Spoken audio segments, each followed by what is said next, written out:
Roma no comenzó como un imperio. No nació rodeada de mármol, ni de templos gigantescos, ni bajo la sombra de emperadores inmortales. No tenía ejércitos invencibles. No tenía riquezas desbordantes. Ni siquiera tenía una identidad clara.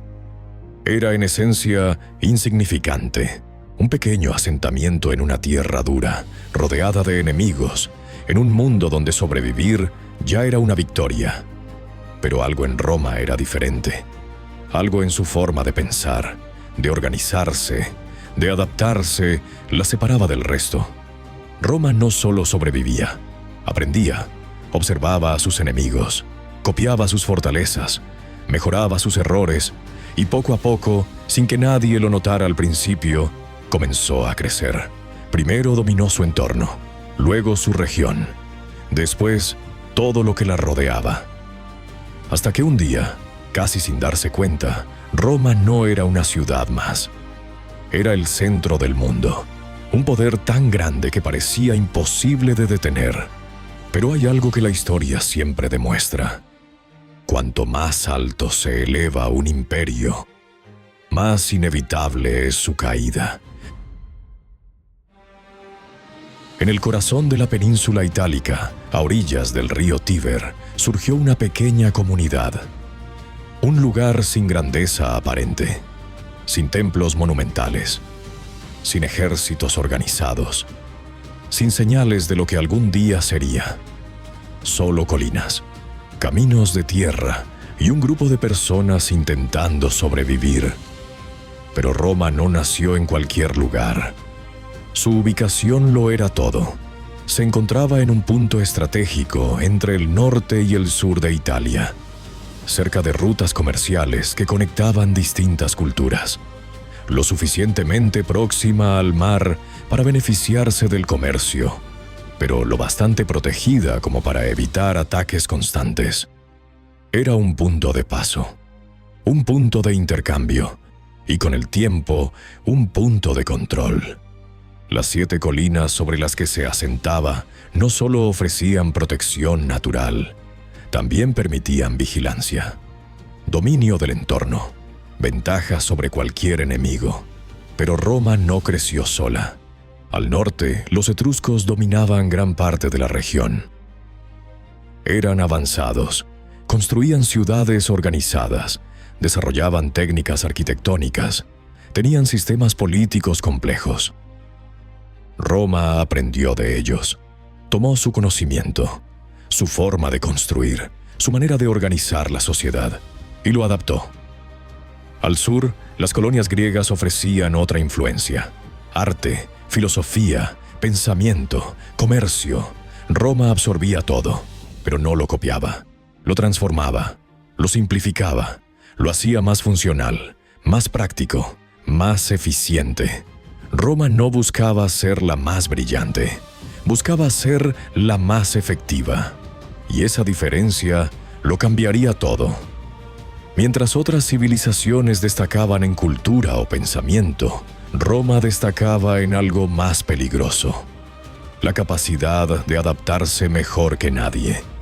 Y en la historia, adaptarse es sobrevivir, pero adaptarse mejor que los demás es dominar. Durante siglos, Roma fue una república, un sistema político complejo, diseñado para evitar el abuso de poder, para repartir la autoridad, para mantener el equilibrio. El Senado debatía decisiones, los magistrados ejecutaban el gobierno, los ciudadanos participaban. Era en teoría un sistema estable, pero en la práctica era frágil, porque estaba diseñado para una ciudad, no para un imperio. A medida que Roma conquistaba nuevos territorios, la riqueza comenzó a fluir hacia la capital. Oro, esclavos, recursos. Pero esa riqueza no se distribuía equitativamente. Las élites se enriquecían, compraban tierras, acumulaban poder. Mientras tanto, los pequeños agricultores perdían sus propiedades. Los ciudadanos se volvían dependientes, y los soldados luchaban durante años lejos de casa. Cuando regresaban, ya no tenían nada.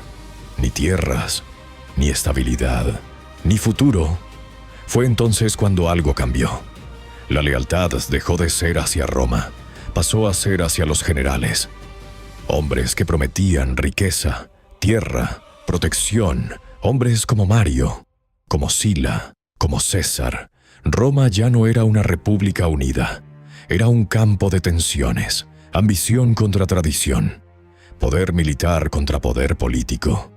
Y esas tensiones no podían resolverse con palabras, se resolvieron con guerra. Roma empezó a luchar contra sí misma, guerras civiles, traiciones, asesinatos, y poco a poco el sistema dejó de funcionar.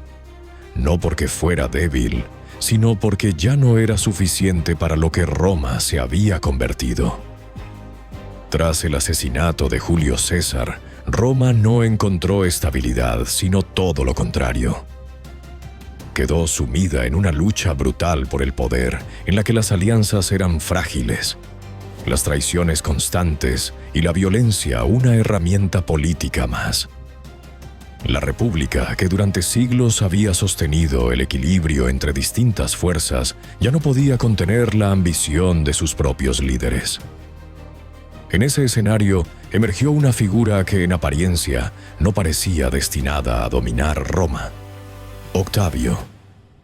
Era joven, sin la experiencia militar de otros generales, y al principio subestimado por sus rivales, pero poseía algo mucho más determinante: una inteligencia política excepcional y una paciencia estratégica poco común. Octavio entendió rápidamente que el poder en Roma no se conquistaba solo en el campo de batalla, sino también en la percepción. Formó parte del segundo triunvirato junto a Marco Antonio y Lépido, una alianza destinada a vengar la muerte de César y restaurar el orden, pero que en realidad era una tregua temporal entre ambiciones enfrentadas. Con el tiempo, Octavio fue eliminando a sus competidores. Primero marginó a Lépido y luego dirigió su atención hacia Marco Antonio, cuya alianza con Cleopatra VII fue utilizada por Octavio como propaganda para presentarlo como una amenaza extranjera a los valores romanos. La confrontación culminó en la decisiva batalla de Accio, donde Octavio salió victorioso, consolidándose como el único líder capaz de controlar Roma.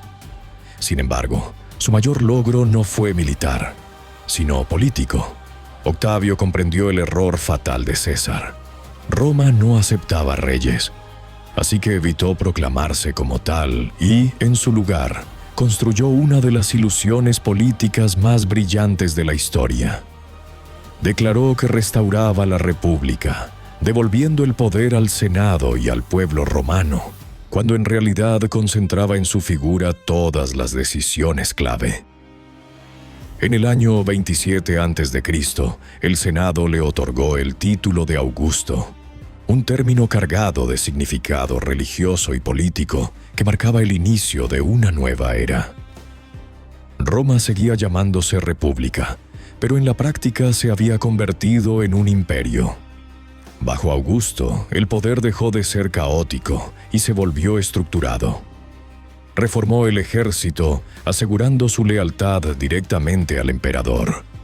Reorganizó la administración de las provincias, diferenciando entre aquellas controladas por el Senado y las que dependían directamente de él. Y estabilizó la economía tras décadas de guerra. Además, impulsó un ambicioso programa de construcción que transformó Roma física y simbólicamente, afirmando haber encontrado una ciudad de ladrillo y dejar una de mármol. Pero más allá de las reformas visibles, Augusto instauró algo aún más importante: una nueva forma de poder, en la que el control absoluto se ejercía sin necesidad de proclamarse como tirano.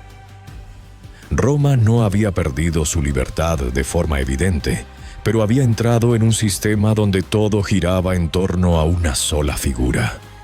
Y así, casi sin que muchos lo percibieran, nació el Imperio Romano.